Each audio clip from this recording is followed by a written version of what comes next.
नमस्कार। आज हम बात करेंगे कि किसी मुहूर्त कुंडली को देखने से पहले ज्योतिषी को किन किन बातों पर ध्यान देना चाहिए।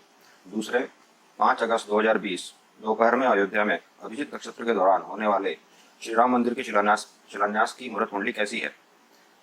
और फिर हम बात करेंगे अभिजीत नक्षत्र के बारे में थोड़ी सी बात। श्री राम मंदिर का मुहूर्त आध्यात्मिक राशि में के लग्न में क्यों होना चाहिए और सांसारिक और आध्यात्मिक राशियों में क्या अंतर होता है। किसी भी शुभ कार्य में सबसे पहले अग्नि को क्यों स्थापित किया जाता है। क्या निकट भविष्य में श्री राम मंदिर के लिए 5 अगस्त की जगह कोई और अच्छा मुहूर्त हो सकता था और क्यों। तो सबसे पहले मुहूर्त कुंडली निकालते समय ध्यान देने योग्य बातें वो क्या है। कोई भी शुभ मुहूर्त निकालने से पहले यह जानना जरूरी है कि मुहूर्त किस काम के लिए निकाला जा रहा है, क्योंकि अलग अलग प्रकार के मुहूर्तों के लिए मुहूर्त विचार भी अलग अलग तरीके से ही किया जाता है। फिर उस दिन का पंचांग आदि देखकर मुहूर्त की लग्न कुंडली निकाली जाती है। कभी कभी तो सिर्फ पंचांग के आधार पर ही मुहूर्त करवा दिया जाता है। लेकिन मुहूर्त निकालते समय मतलब कि महत्वपूर्ण मुहूर्त निकालते समय मुहूर्त की लग्न कुंडली जरूर बना लेनी चाहिए। जिस कार्य का मुहूर्त निकाला जा रहा है उसी के आधार पर पता चलता है कि मुहूर्त के समय लग्न और ग्रह स्थिति क्या होनी चाहिए। मुहूर्त निकालते समय पंचांग के अलावा लग्न, लग्नेश, चंद्रमा और सूर्य इनकी स्थिति का विशेष ध्यान रखना चाहिए। ये कमजोर या पिटे हुए नहीं होने चाहिए, नहीं तो मुहूर्त भी पिट जाएगा। ज्यादातर मुहूर्तों में ये सभी अच्छी स्थिति में होने चाहिए। लग्न और लग्नेश तो अवश्य ही मजबूत स्थिति में होने चाहिए। सुनने में आ रहा है कि राम मंदिर शिलान्यास का मुहूर्त 5 अगस्त 2020 को दोपहर 11:30 से और 12:30 बजे के बीच या शायद 12:15 बजे होगा। अभिजीत नक्षत्र में इसका मुहूर्त तय किया गया है। और आइए देखें कि अभिजीत नक्षत्र क्या होता है। दोपहर 12 बजे के आसपास का समय, जब सूर्य का प्रकाश धरती पर सबसे ज्यादा पड़ता है, तो उस समय को ही अभिजीत नक्षत्र मुहूर्त कहा जाता है। सूर्य का हमारे देश में विशेष महत्व है और वह क्यों है इसे आगे बताया गया है। अभिजीत नक्षत्र का मुहूर्त तब काम में लिया जाता है जब किसी कार्य को बिना ज्यादा इंतजार किए जल्दी से जल्दी शुरू करना हो, या जब किसी शुभ मुहूर्त का इंतजार करने के लिए पर्याप्त समय नहीं होता है। तो प्रश्न यह उठता है कि जुलाई और अगस्त के महीने में जिस समय सूरज अधिकतर समय बादलों के पीछे होते हैं, तो उस समय के अभिजीत नक्षत्र वाले मुहूर्त को कितना स्ट्रॉन्ग या मजबूत माना जा सकता है। क्या अभिजीत नक्षत्र के अलावा कोई मुहूर्त कुंडली भी बनाई गई है मंदिर निर्माण के लिए। 5 अगस्त का मुहूर्त किसने निकाला, कब निकाला, किस आधार पर निकाला, इसका उत्तर शायद वैसा ही है जैसा कि 15 अगस्त 1947 की भारत की आज़ादी के मुहूर्त का है। मतलब कि इसका उत्तर शायद ही किसी के पास हो। अब देखते हैं कि 5 अगस्त 2020 के राम मंदिर मुहूर्त में लग्न और ग्रह स्थिति कैसी है। 11:30 से 12:30 बजे इस दिन तुला लग्न की कुंडली बन रही है, जिसे स्क्रीन पर देखा जा सकता है। इस मुहूर्त कुंडली में सबसे पहले लग्न या पहले घर में 7 नंबर यानी तुला राशि की लग्न कुंडली बन रही है और लग्न के स्वामी शुक्र 9वें घर में राहु के साथ बैठे हैं और उन पर तीसरे घर से केतु और गुरु की दृष्टि है। तुला लग्न की कुंडली के लिए गुरु, सूर्य और चंद्र अशुभ होते हैं, इसीलिए तुला लग्न की कुंडली में इनकी दृष्टि भी ज्यादातर अशुभ ही होती है। दूसरी बात, शुक्र और लग्न को छठे घर से मंगल देख रहे हैं। वैसे तो मंगल और शुक्र के बीच ना तो कोई दोस्ती है और ना ही कोई दुश्मनी, पर छठे घर से पड़ने वाली मंगल की दृष्टि शुभ भी नहीं कही जा सकती। अब देखते हैं कि कुंडली में चंद्रमा कहाँ है। चंद्रमा इस कुंडली में 10वें घर के स्वामी हैं और 5वें घर में कुंभ राशि में बैठे हैं, यानी चंद्रमा अपने घर से 8वें स्थान पर आए हैं और साथ ही चंद्रमा तुला लगने के लिए अशुभ भी हैं। साथ ही चंद्रमा यहाँ पाप कटरी योग भी बना रहे हैं। पीछे के घर में शनि और आगे घर में मंगल, यह भी चंद्रमा के लिए एक अशुभ स्थिति है। अब चलते हैं सूर्य की ओर। सूर्य भी तुला लगने के लिए अशुभ होते हैं और श्री राम मंदिर की मुहूर्त कुंडली में 10वें घर में बैठे हैं। 10वें घर में चंद्रमा की कर्क राशि या जल तत्व की राशि है। वैसे तो सूर्य और चंद्रमा में मित्रता है, पर कर्क राशि एक जल राशि होने के कारण और साथ ही सूर्य की अपनी स्वराशि सिंह से 12वें स्थान पर पड़ने के कारण इस राशि के सूर्य दुर्बल हो जाते हैं। इन सबके साथ साथ सूर्य और शनि दोनों ही इस मुहूर्त कुंडली में केंद्र स्थानों में आमने सामने हैं। ये दोनों 10वें और चौथे घर में स्थित हैं। सूर्य और शनि में कटक शत्रुता है, एक धूप है तो दूसरा छाया। तो इस मुहूर्त कुंडली में सूर्य और शनि की ऐसी स्थिति किसी प्रकार के वैचारिक टकराव या विवाद को जन्म देने का कारण भी बन सकती है। इसलिए इस मुहूर्त कुंडली में लग्न, लग्नेश, चंद्र और सूर्य किसी की भी स्थिति को अच्छा नहीं माना जा सकता। कुछ लोगों का कहना है कि श्री राम मंदिर के लिए जब इतने वर्षों तक इंतजार कर लिया है तो अब तो हर दिन ही एक शुभ मुहूर्त है। पर इसे ऐसे भी समझा जा सकता है कि जब इतने वर्षों तक इंतजार कर ही लिया है तो क्यों ना एक अच्छा सा मुहूर्त भी देख लिया जाए। वैसे होना तो वही है जो होना है, पर हमसे जो हो सकता है उसे करने की कोशिश तो हमें करनी ही चाहिए। तो आइए अब देखते हैं कि क्या निकट भविष्य में कोई अच्छी मुहूर्त कुंडली बन रही है जो राम मंदिर निर्माण जैसी ऐतिहासिक घटना के लिए उपयुक्त हो। तो मुहूर्त निकालना है श्री राम मंदिर के शिलान्यास का। इसमें दो बातें प्रमुख हैं, एक तो भगवान श्री राम और दूसरा मंदिर निर्माण। श्री राम कौन है? श्री राम एक सर्वलोकप्रिय राजा होने के साथ ही एक बहुत बड़े धर्म योद्धा, धर्म रक्षा योद्धा और दिव्यात्मा भी थे। इसीलिए राम राज्य की उपमा हजारों सालों से चली आ रही है। और मंदिर क्या होता है? मंदिर एक आध्यात्म और श्रद्धा का केंद्र होता है। तो अब कौन सी राशि और उसके स्वामी ग्रह को मंदिर के मुहूर्त में प्रमुख स्थान दिया जाए, इस पर विचार करते हैं। भगवान और मंदिर दोनों ही आस्था, आध्यात्म, श्रद्धा, समर्पण और भक्ति आदि के प्रतीक हैं। तो इसीलिए हमें किसी आध्यात्मिक राशि या स्पिरिचुअल साइन के लग्न को मुहूर्त बनाना चाहिए। आस्था, आध्यात्म, श्रद्धा, समर्पण और भक्ति आदि ये सभी मनुष्य के विचार और सोच समझ से संबंधित हैं। इन्हें महसूस किया जाता है, देखा नहीं जा सकता। इंग्लिश में इन्हें इंटेंजिबल्स कहते हैं। और जिन चीज़ों को हमारी आंखें देख सकती हैं, जैसे कि कोई वस्तु, इंसान या पहाड़ आदि, तो उसे टेंजिबल कहा जाता है। वस्तु संबंधी चीज़ें इसी श्रेणी में आती हैं। तो मुहूर्त निकालते समय हमें इस बात का विशेष ध्यान रखना चाहिए कि हम एक मंदिर का मुहूर्त निकाल रहे हैं, ना कि किसी मकान या बिल्डिंग का। तो आइए देखें कि किस प्रकार हम ये जान सकते हैं कि विभिन्न राशियां किस प्रकार आध्यात्मिक या सांसारिक गुणों को बताती हैं। इसके लिए एक चार्ट बनाया गया है, जिसे ज्योतिष सीखने वाले नोट भी कर सकते हैं। यह चार्ट सिर्फ आध्यात्मिक और सांसारिक गुणों वाली राशियों के लिए बनाया गया है। मेष राशि, तत्व ऊर्जाई अग्नि, राशि स्वामी मंगल, आध्यात्मिक या सांसारिक राशि में यह आध्यात्मिक राशि है। वृष, यह एक सांसारिक राशि है। मिथुन आध्यात्मिक, कर्क सांसारिक और आध्यात्मिक दोनों, सिंह आध्यात्मिक, कन्या सांसारिक, तुला आध्यात्मिक, वृश्चिक सांसारिक, धनु आध्यात्मिक, मकर सांसारिक, कुंभ आध्यात्मिक और मीन सांसारिक। मतलब सभी विषम राशियां में आध्यात्म तत्व ज्यादा है और सभी सम राशियों में सांसारिक तत्व ज्यादा है। ये चार्ट आपको शायद ही ज्योतिष की किसी किताब में देखने को मिलेगा। इसमें आप देखेंगे कि सूर्य को छोड़कर बाकी सभी ग्रह आध्यात्मिक और सांसारिक दोनों ही तरह के राशियों के स्वामी हैं। चंद्रमा आध्यात्मिक और सांसारिक दोनों ही क्यों हैं, ये बात किसी अगली वीडियो में करेंगे। आइए अब जल्दी से यह भी देख लें कि किस आधार पर मैं कुछ राशियों को आध्यात्मिक और कुछ को सांसारिक कह रहा हूँ। तो जो चीज धरती से जितनी ज्यादा जुड़ी होती है या भारी होती है, वो उतनी ही ज्यादा वस्तु संबंधी सांसारिकता से जुड़ी होती है। या इसे ऐसे भी कह सकते हैं कि जिस जिस पर गुरुत्वाकर्षण प्रभाव अधिक होता है, वो उतनी ही ज्यादा वस्तु संबंधी होती हैं। और जो चीजें जितनी ज्यादा हल्की होती हैं या जिन पर गुरुत्वाकर्षण का प्रभाव बहुत कम या नहीं भी होता, वो सब आध्यात्मिक या स्पिरिचुअलिटी की श्रेणी में आती हैं। यहाँ कोई प्रश्न कर सकता है कि इस धरती पर ऐसा तो कुछ भी नहीं है जिस पर गुरुत्वाकर्षण का प्रभाव नहीं पड़ता।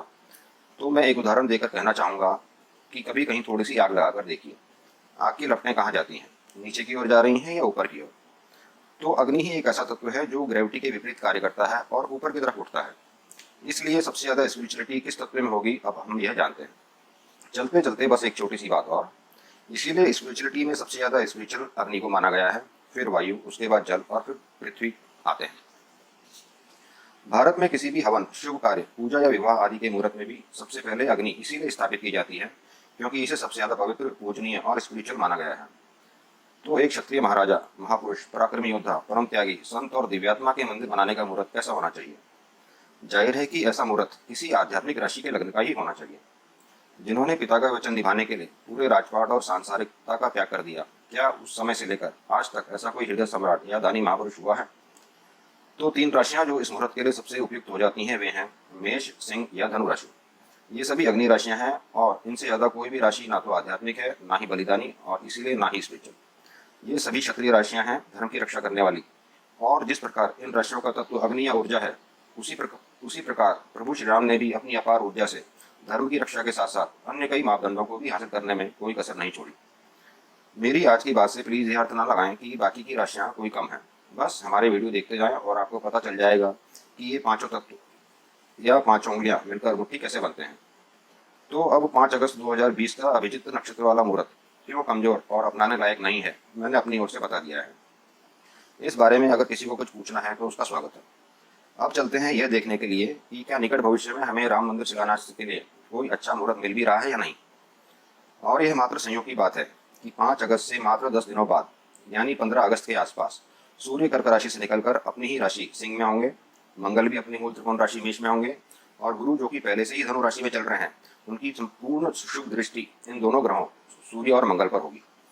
मतलब यह है कि तीनों ही आध्यात्मिक और क्षत्रिय ग्रह लगभग 15 अगस्त से 15 सितंबर तक अपने खुद के घर में बेहद मजबूत स्थिति में होंगे और साथ ही आपस में त्रिकोण में भी होंगे, यानी सोने में सुहागा। बात निकली है तो बता दें कि गुरु, सूर्य और मंगल की आपस में बहुत अच्छी मित्रता भी है, गुणों में सिमिलैरिटी के कारण। तो अगर हम एक ऐसा मुहूर्त चुनते हैं जिसमें राशि और लग्नेश दोनों आध्यात्मिक होने के साथ साथ मजबूत और बलवान भी हों, तो क्या हम 10 दिन का इंतजार नहीं कर सकते?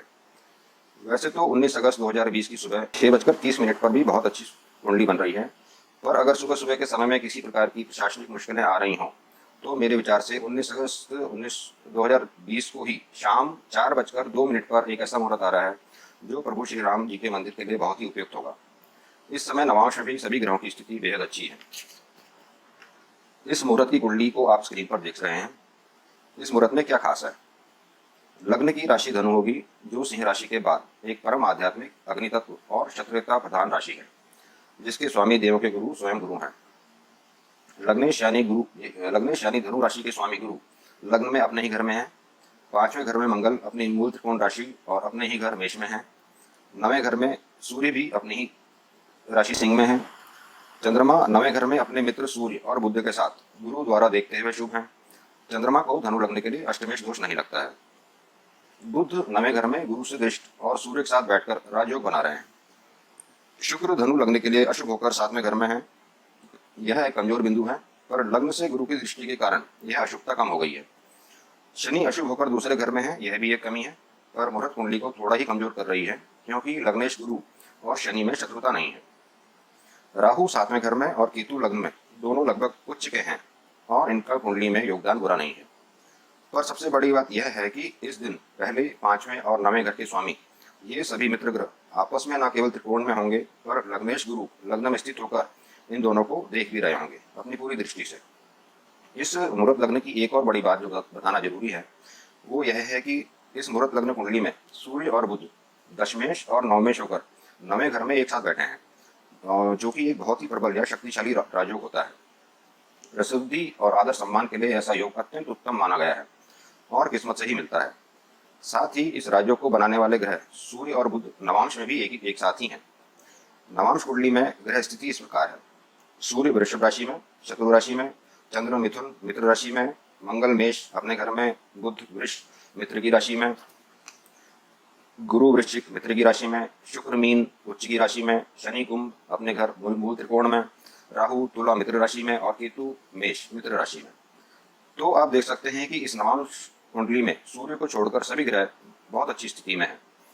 इसीलिए इस समय की लग्न और नवांश दोनों कुंडलियों में ग्रह स्थिति बहुत ही सुंदर दिखाई दे रही है। ऐसा मुहूर्त वर्षों बाद मिलता है, लेकिन भारत में ज्योतिषी और ज्योतिष को राजनीतिक दृष्टि से कोई ज़्यादा पहचान नहीं है, शायद इसलिए कि हमें विदेशों में अंधविश्वासियों की श्रेणी में न रख दिया जाए। ज्योतिष की जन्मस्थली भारत में ही हम ज्योतिष को सही तरीके से स्थापित करने में नाकाम रहे, इसीलिए आज इसे नजरअंदाज करना पड़ रहा है। तो अंत में यह देख लेते हैं कि क्या इससे पहले भी देश हित में इस तरह का कोई विवाद हुआ है। यह तो सब जानते हैं कि हमारे देश में ज़्यादातर मुहूर्त दिन के समय के निकाले जाते हैं, जब हर तरफ प्रकाश और उजाला होता है। सिवाय विवाह आदि कुछ मुहूर्तों को छोड़कर सभी अन्य मुहूर्त दिन के समय के ही होते हैं। पर आज़ादी की घोषणा, देश की आज़ादी की घोषणा 15 अगस्त 1947 को रात के 12 बजे की गई। क्यों? इसके लिए कोई मुहूर्त निकाला गया था या नहीं मैं नहीं जानता, पर यदि नहीं निकाला गया था तो कोई बात नहीं, लेकिन अगर निकाला गया था तो कोई अच्छा मुहूर्त क्यों नहीं निकाला गया। 15 अगस्त 1947 रात के 12 बजे वृषभ लग्न की कुंडली थी। इसे आप स्क्रीन पर देख सकते हैं। उस समय की वृषभ लग्न की कुंडली में वृषभ राशि के स्वामी शुक्र अपने शत्रु ग्रह चंद्रमा की राशि कर्क में तीसरे घर में बैठे थे। साथ ही कर्क राशि के स्वामी चंद्र भी उसी राशि में शुक्र के साथ थे। शुक्र ग्रह चंद्रमा को अपना शत्रु मानते हैं। शुक्र के मित्र ग्रह बुध और शनि भी उस समय कर्क राशि में चंद्रमा के ही साथ थे। शुक्र की ही तरह बुध और शनि भी चंद्रमा को अपना शत्रु मानते हैं। तो इस मुहूर्त में लग्नेश शुक्र और उसके मित्र ग्रह बुध और शनि सभी एक शत्रु राशि में थे, और जो कसर बच गई थी उसे लग्न और 7वें घर में बैठकर राहु और केतु काल सर्प योग बनाकर पूरा कर रहे थे। तो जो लोग ज्योतिष नहीं भी जानते वो भी इससे थोड़ा बहुत समझ गए होंगे कि ये मुहूर्त तो कहीं से भी ठीक नहीं था। अच्छे ज्योतिषियों की इस देश में कोई कमी नहीं है, और हम तो बात कर रहे हैं 1947 की। तब ज्योतिष के क्षेत्र में कोई ज़्यादा बाजारवाद भी नहीं था, एक से एक बढ़कर ज्योतिषी थे उस समय। इस सब्जेक्ट पर बस एक आखिरी बात कहनी है, फिर विदा लेंगे। वो यह है कि क्या किसी की आज़ादी की कुंडली को, चाहे वो किसी व्यक्ति की हो या किसी देश की, उसे किसी की जन्म कुंडली कैसे माना जा सकता है? जन्म तो पहले ही हो चुका है, और फिर यदि कोई बाद में किसी का गुलाम हो गया या जेल चला गया और उस समय बात छूट कर जब वो आज़ाद हो जाएगा तो क्या उसकी आज़ादी के समय को ही उसकी जन्म कुंडली मान लेना चाहिए? यह बात इसलिए कह रहा हूँ कि आजकल कहीं कहीं हमारी आज़ादी की कुंडली को ही देश की जन्म कुंडली कहा जाने लगा है। मेरा यह वीडियो तो इस सब्जेक्ट पर आना था कि किसी भी कुंडली को देखने से पहले किन किन महत्वपूर्ण बातों पर विचार देना चाहिए, पर अब वो बाद में आएगा। वक्त ज़रूरत के हिसाब से इस वीडियो को बनाना एक कर्तव्य भी है और जिम्मेदारी भी, इसलिए इसे पहले बनाया। तो एक अति उत्तम योग जो यदि पंचांग द्वारा भी सर्वसम्मत हो तो मेरे विचार से ऐसा मुहूर्त 5 अगस्त से मात्र 14 दिनों बाद 19 अगस्त 2020 को बन रहा है, सुबह 6:30 बजे या शाम को 4:02 पर। इस मुहूर्त में मैं पंचांग आदि के योग नहीं देख रहा हूँ, क्योंकि मंदिर मेरे निकाले मुहूर्त पर तो बनेगा नहीं, पर सिर्फ ज्योतिषी संबंधी जानकारी को आप तक सही तरीके से पहुँचाने की कोशिश कर रहा हूँ। यह चर्चा आपको कैसी लगी और इसमें आपको क्या सही लगा और क्या गलत लगा, उसे प्लीज़ हमारे साथ कमेंट बॉक्स में शेयर करें। आपके कमेंट हमें अपने आप को भी करेक्ट करने में हेल्प करेंगे। इस वीडियो को देखने के लिए और अपना समय देने के लिए आपका बहुत बहुत धन्यवाद।